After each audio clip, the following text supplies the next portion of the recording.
Do you want to know more about women empowerment? Good morning. Welcome to this week's edition of Hey, W how's Talk. it going? This is Tracks Momentum with me, Diana, on the Friday edition. Good morning and welcome to W Talk. Right, Women Talk. Welcome back to W Talk. It's calling you in the studios of TRAXXfm. Tune in to W Talk every Fridays from 11:15 to 11:45 a.m. only on TRAXXfm. 11:15 a.m. on the clock right now, and every Friday, of course, we have W Talk Women's Talk. We're on Facebook Live as well right now at TRAXXfm Official, so you can go over and see everything that's happening on there. You can come over to say hi to our guest as well. Today we have Siti, Hawa, Jaafar in the studio with us. I've mentioned earlier on. Good morning, Siti. Good morning. How are you feeling? Hi, Elsa. Elsa, is it? Yes, Elsa's good. Elsa's really good. I keep remembering the A. Yeah, Elsa without the A, but it's all right. It's all good. How are we feeling today? I feel fresh. Good. And excited to share some of my thoughts and Yeah, experience. there we go. So just a little introduction, a little background. I don't want to spoil it. I don't want to give away too much. She is an entrepreneur, and we're going to be talking about women in agriculture industry. So, all right, Siti, without giving away, I didn't want to give away, so I want you to tell us more about yourself. Okay, I'm Siti Hawa, the CEO of AgroSearch Senyum Berhad. We actually the manufacturer of chemical fertilizer, and our main product is for oil palm plantation. Right. We started as a trading company back then in 2011, and in 2016 we set up our Senyum Berhad company, and then in 2017 the manufacturing plant take force. Right, there we go. So can we talk a little bit more about your entrepreneur journey? Like, how did it all start? How your passion for fertilizer business began? Like, did you wake up one day and like, okay, I want to start this company? Yeah. Okay, after I graduated from UITM, I worked with one of the biochemical manufacturer, the Taiwan investor in Malaysia. Oh. Which is in Johor Bahru. Right. In Johor Port. So by that time, I grew up in Johor Bahru. So I know nothing about oil palm or even plant. Right. Wow. I never thought that I would end up here today. Okay. Right. And then by that time, I was appointed as the personal assistant to the CEO, also operation executive, which my responsibility by that time is I have to handle one of the bigger account, the farmer organization account in Johor, and I started to go into all the oil palm plantation, meeting all the farmers, understand, and that time I knew that oil palm plantation is one of the main economy support in Malaysia. Right. And that's when you had interest in like opening this business. My interest came in when I met the farmers. They actually wanted to know more. They want to learn the best product for their oil palm plantation, for their plant. And because oil palm actually the source of income for household, for family, which is living in rural area. So it is important for them to have good quality or even the best quality in order to get a higher yield and income for the family. Right. That is very interesting. So like how long have you been in the fertilizer industry? I think about 11 years. 10 years. Did you have to study a lot? Because you mentioned just now that you did not know anything about oil palm. So even today people ask, did you take chemistry? Or no, I did not. I'm a literature student. Oh, wow. Okay. Amazing. But I took investment analysis and finance in UITM. So we actually usually I love to handle things according to their specific time. Okay. I didn't see that back then, 10 years ago, I didn't see that I'm going to open this manufacturing and everything. That's why we just being a trading company to trade, to meet them, to advise them.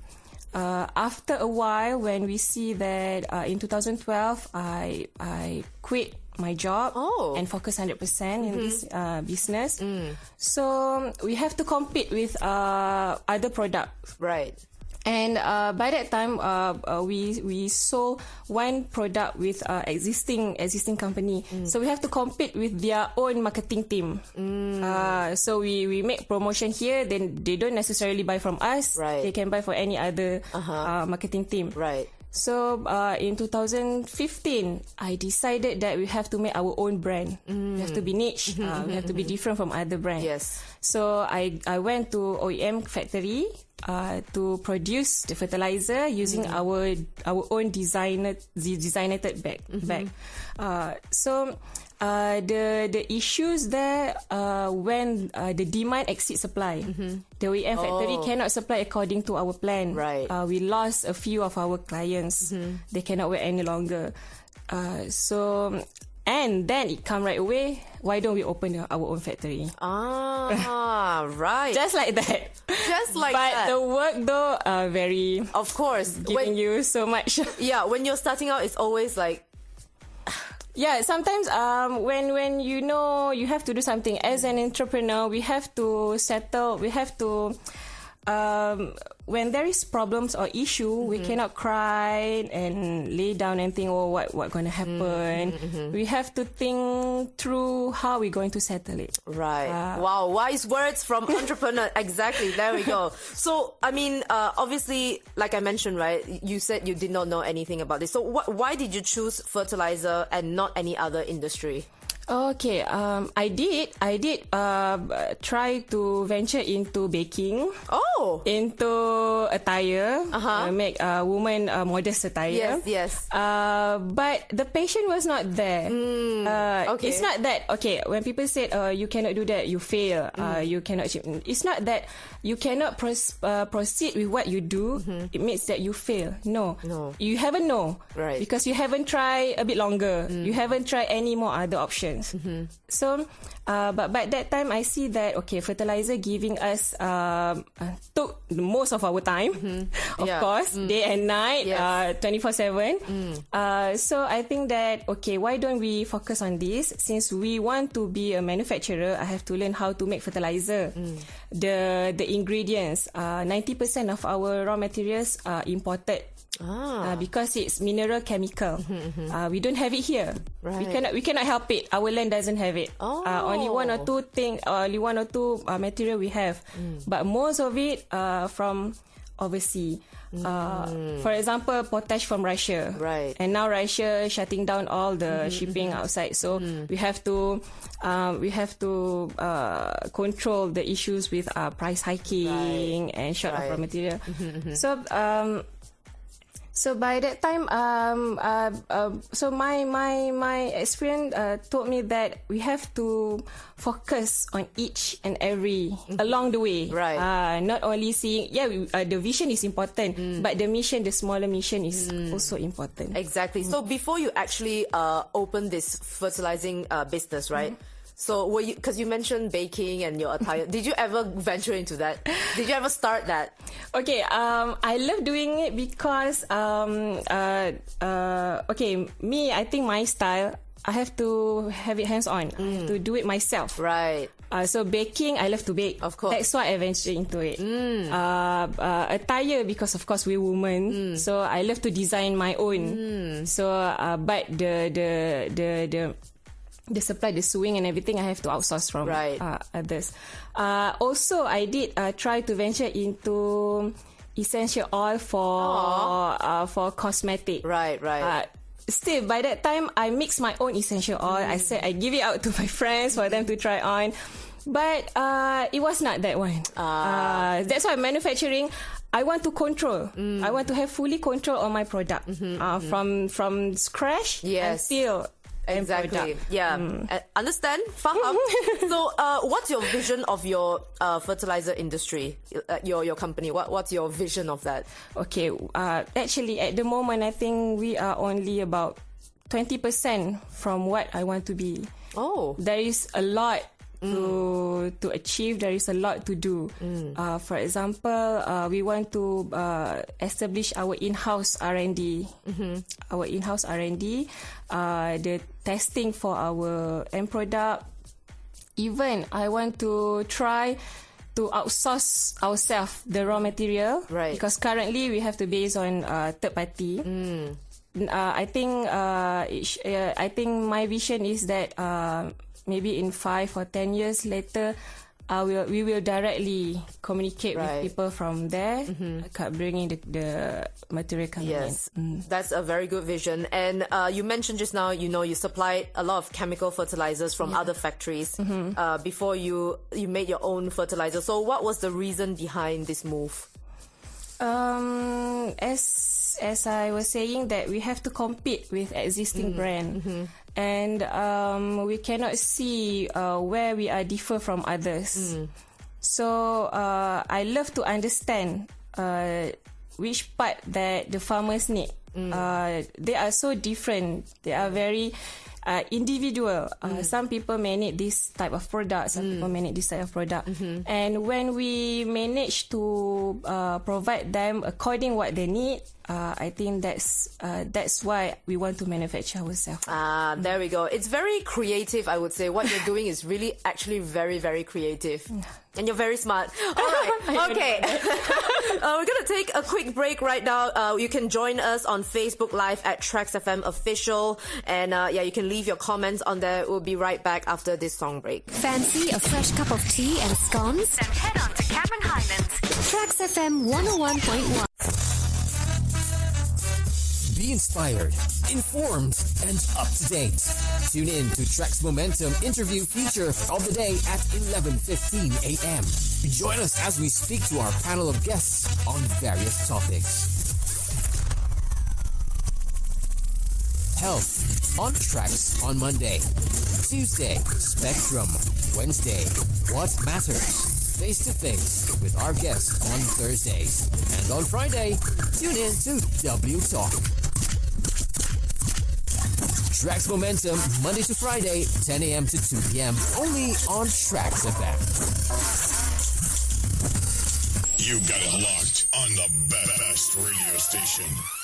11:28 a.m. on the clock right now. If you're just tuning in, we are talking about women in agriculture industry. We're talking about entrepreneur journey. We've got Siti, Hawa, Jaafar in the studio with us today. You can also join us on Facebook Live at TRAXXfm Official. But okay, moving on to some of the more interesting questions, like some more spicy questions. Who or what has been your greatest source of motivation on your entrepreneur journey, Siti? Okay, I have number one, not only in this journey lah. Number one, even in my life, my source of motivation is my parents. Your parents? Yes, my late father and my mom. Because we came from a very quite unfortunate family. We have to struggle since day one. But my late father never stopped me from dreaming about what you want to be. You want to be an accountant, you want to be the number one accountant in Malaysia. You want to be a doctor, you have to be a specialist. You want to be engineer, you have to go to Japan to learn. Right. So at that time, even we are so lack of everything, my mom, when we say about woman empowerment, my mom always been there. She always support my late father in any kind of situation in life. So I think when my mom could struggle, when there is so much how I could say very difficult moment, why don't me struggle even in my own situation. Right. So, and the number two is, of course, our dealers. You know what? For us to promote our own product, to compete with existing product which is already 100 years in the market, imported product, imported fertilizer. People will ask who are they, where they come from, what is this? Is this true? Is this a real one? So when since day one, when some of our dealer decided, okay, I will try your product. Okay, put it in our shop. We will sell for you. We will see. So after 5 years, I can say 5 years of our manufacturing plant. Today, now our product speak by itself. So even today, okay, for example, in certain area, we have developed the dealer from small, very limited quantity into the bigger one. For example, 1 ton, 10 metric ton per month, now 100 metric ton per month for each dealer, for one dealer. So when people come in and say, I want to sell your product too, please give us chance and everything, I say, I'm sorry. I'm sorry. I cannot continue. I cannot give you this opportunity because I have to take care of my dealer. Current one. Which was with us since day one. So we have to do our best because we want our dealer to feel proud to have our product in there. Loyalty and trust. Yes. Yeah, there we go. Since day one. Okay, so you were talking about, since day one you had dealers. Was it difficult to get your products out for dealers to try? Like how because I'm pretty sure when you just started, there's definitely rejection. There's going to be tons. Of course. Even today. Even today. Even until today. So how do you deal with that, lah? Okay, move on. Now I say that. But 5 years ago I said, please try your product. Please say only one time, please. But now I say, you don't want? Okay, that's fine. I have any other. Oh yeah, I'm a savage. Yeah. Okay, that's a woman thing. That's a woman thing. Yeah. Okay, so okay, by that about oil palm plantation, briefly. It's not something that you buy, you use, you will see the result tomorrow. Okay, and one thing that I am very concerned about farmers is that when they invest to buy fertilizer this month, the result from their investment coming after 6 or 9 months. You see if they bought very low quality or fake product, right, in 6 months their yield will be very little. Slim, very little. They cannot have enough yield, enough income for the family. So I understand why it is difficult for them to change from whatever that they are having at the moment into our brand. So that's why usually I said that if you cannot use ours for all of your area, maybe you just put it for some part of the plantation, and then see how it goes from there. So you do explain to them first, like beforehand, before they buy it. Oh, okay, you'll see your results in 6 to 9 months time. You do that. Yes. Even they understand, but until today, I still have to educate them lah. You put fertilizer today under your tree, you cannot see the yield tomorrow. You have to wait until 6 or 9 months. I'm pretty sure farmers know lah. Like it's definitely not an overnight thing, right? Yeah, see, it's normal, but there is some of them. There is some of them. I think I understand because there are some people who go to the gym one time and expect 6-pack tomorrow. Yeah, right? Okay, yes. There we go. That's a good example. Yeah, so that's not what happens with the fertilizer. You have to wait, right? Yes. So okay, what motivated you to continue in the face of adversity, especially during the pandemic where MCO was enforced? Because I'm pretty sure everything was closed down. And how did you cope when the whole pandemic started? And how is it now as compared that all sectors are reopened? Thank goodness we are listed under the essential services, so we can process. But of course, the performance is reducing about 30 to 40% because of the restriction of working hours and everything.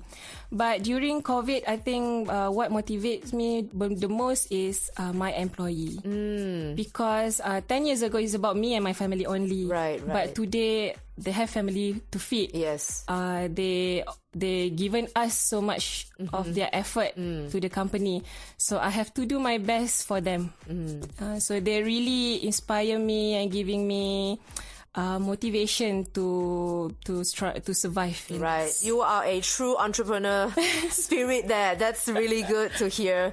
So basically 2 years ago, when the pandemic happened, you can see the reduction like 30-40%. So ever since the reopening in like April this year, has it like pick it back up? I think most of the reason why now we are picking up because of the product already in the market for 5 years. People already see we using our product, what happened to their farm, to their plantation, and also I think because of the restriction, Right.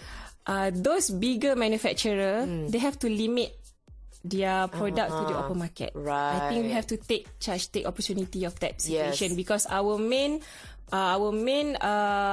market segmentation is the farmers open market. Right. Very smart move. Very, very good. So, okay, you are a wife, mom, entrepreneur. Obviously, it's very challenging to play 3 parts at one time. So how do you find time to manage your business, your children, your personal time? Like, what's a day in the life of Siti? What's a day in the life? I love this. Day in the life. Okay. I hope I can start my gym session now. So you haven't lah? I haven't. So okay lah, don't say that lah.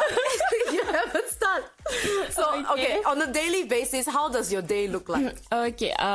In the morning, as usual, I'm I don't go to the gym. I know I don't go to the gym. I running here and there with my kids. Okay, that's gymming. I prepare them for school, sending them, and then prepare for work and everything. Usually, I stay in the management office, or I go to the factory, to the manufacturing plant to check on things. But I would say I am very thankful for my nanny and my maid. Yes. Because of them, I could have my own time. That's the thing. People would say, oh, it's easy for you lah. You have a nanny, you have a maid. No, I work hard so that I can provide that to them. Yes. I even mentioned to my husband that if let's say our company going down, we cannot process, I still have to pay the salary for my nanny and my maid. Of course. Because we need them for the good of our children. Our children cannot be the victim of our situation. Of course. So they need to have the best. So I think they really play a major role. So that I can bring myself at my own time.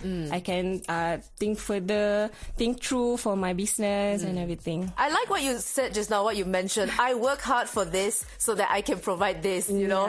Yeah, a lot of people don't get that. I'm going to share something really quickly that nobody asked for lah. So, yeah. I want to know. So sweet! Oh my goodness! Okay, so basically, because my mom would fly over to like visit me, my dad, my parents, and then I would always get a maid. Like I would hire a maid for like 2-3 hours to clean up my place. Yeah. Because I don't like cleaning up. Yeah. Anyway, so then I would tell my parents, "Oh wait, you guys can't stay over first because the maid hasn't come over to clean my place. I'm still busy. Why don't you clean your own house?" My dad, "Why don't you clean your own house?" I said, old folks always like "Oh, that. That's normal. Because I'm lazy and I work hard for my money and I'm paying the maid. So like, what's the big issue there?" So that's why I can relate lah. Yeah, you know? the main thing is we want to provide the best. Yeah, for exactly. them. I don't want to clean a house where there's still dust there. You know, it's not that I didn't teach the kids to clean up and everything. I even said, "Kakak is so tired. You have to do it. If you love her, you have to do it for her." Then they know lah, only half of it. Yeah. And Kakak, can you please help me? Yeah, that's it. That's the one right there. So, what are the challenges that you face on a daily basis? Daily basis. Yeah, as a wife or a mom or an entrepreneur, what are the daily basis, the challenges that you face? Okay, for personally, family, the children, everything, I don't think it's a bigger of a challenge. Oh, that's nice. At the moment, thank goodness. Thank goodness. But I think 70% of my focus is on the manufacturing plant lah. Because we are manufacturers, so we have to take care of the machines, to make sure the end product coming out according to what the specification that we need. So sometimes today is all went well, but tomorrow pop tiba-tiba then the screw came out. We have to call everything. We plan. Okay, today we have to produce 100 metric ton. So the day after we can send them to our dealer. But the plant breakdown, we have to close for 2 or 3 days, and then we have to communicate with them to ensure them to wait for us and to make sure this is going to be okay. Doesn't drag any more of our time. So I have to be ready. Being an entrepreneur, I would say that we have to always understand that problem is always there. Yeah. You cannot think that, oh, I have this income, I have achieved this and that. No problem will come on my way. That's nonsense. Yeah, that's nonsense. Because we have to be ready and don't be totally burnt out with issues and everything. I love to sleep. Every time before I sleep at night. I love to settle things first. It's not that people would think that, oh, you are some Workaholic.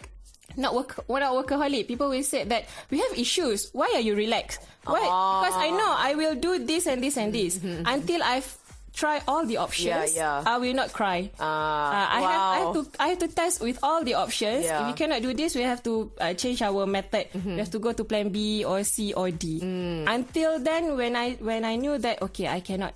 This one we cannot take anymore. Okay, put this aside. Then cry. For a moment. Yeah. Or shopping. Yes. Okay, we have the same minds. But okay, you were talking about burnout and all that. So, you personally your entrepreneurial journey, like in a day, how many hours do you work? Roughly. Okay, as entrepreneur, it's actually 24/7. We cannot say when we did not work. I can say that when we rest from thinking about work. All right, okay. But it's when you love what you do, it's not a big issue. Yeah, it's not work anymore. Yeah, it's right? not work. It's part of us. There we go. And speaking of your free time as well, so what do you like to do during your downtime? If you have free time because I got from eat. What you said, I got eat Korean food. What's eat Korean? No, eat Korean. Oh, all right, eat Korean food. Oh my god, why are we the same person? Okay, that's why I said I need to hit the gym soon. Okay, I don't like the gym, so we're not the same person. Okay. All right, before we take a short break, could you tell us, about your proudest achievement? Obviously, you have achieved so much. Being an entrepreneur, quitting your job, starting this whole thing is a big achievement in itself already. That's what I can say. But for you personally, top of your head, what's your proudest achievement, your biggest achievement? When I said that, I haven't really think that I achieved so much. People say, "Oh, why you said that?" Okay, understand.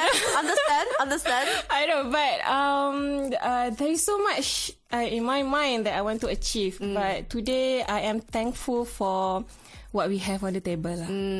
All right. So I think that's the biggest achievement, not because of the business. I think it's subjective, not always monetary.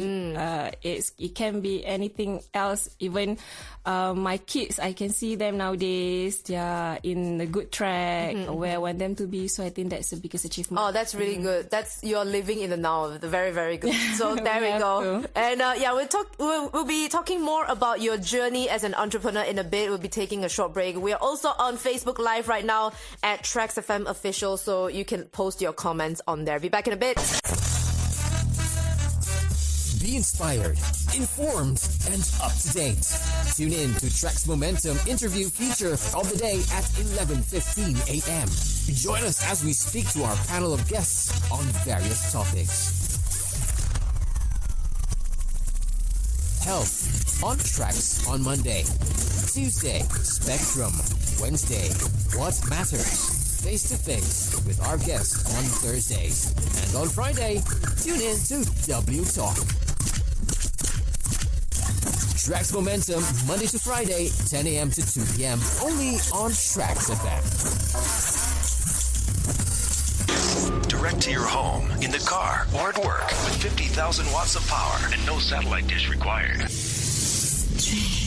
12 minutes till the top of the hour. We're still speaking to Siti Hawa Jaafar, an entrepreneur in the women in agriculture industry. And basically, what we're talking about is the women in agriculture industry. And looking at Facebook right now, we do have some questions for you, actually, Siti. This one comes in from Muhammad Fazli. He says, if I can ask just for inspiration, what's your biggest challenge in your business journey, and how Puan Siti encounter? So what's your biggest challenge in the business? Of course, throughout these 10 years, many decisions have been made, and some decisions came out fail. Of course. And that my challenge is that to overcome it. So we did almost, we made our mistake. I am too reliable to our team, which is cannot support us that much. So it jeopardized our company situation. Right. But at the moment there, I did cry and I said that, okay, this is it. We cannot go on. But I think the most important thing is to have faith and trust that since it haven't come to the end of the road, you still have something that you can do. Yeah. So don't give stop. up. Wow, see, don't stop. Okay. There we go. Yeah, BFF now. BFF now. We are BFF. Muhammad Huzaini says, keep it up. Build trust first. It's not easy right now with the economy still up and down. Wish you good luck. Thank you so Shirley much. says, morning. And Norris, everyone says hi over there. So there we go. Hi, Your everyone. big fan base over there. Wow. Thank you so much. Yeah. So coming back to this one, what's your plan and where do you see yourself 5 years from now? Actually, whenever people ask me that, another opinion that nobody asked for, whenever people ask me, where do I see myself in 5 years from now? I am just trying to make it to tomorrow. So where do you see yourself and your company 5 years from now? Okay, 5 years from now, I'm still foresee myself as the CEO of the company. Still. Good. But the capacity of the company, right? The venture that we can go into, and the level of our, for example, the revenues of the company, the number of our machines.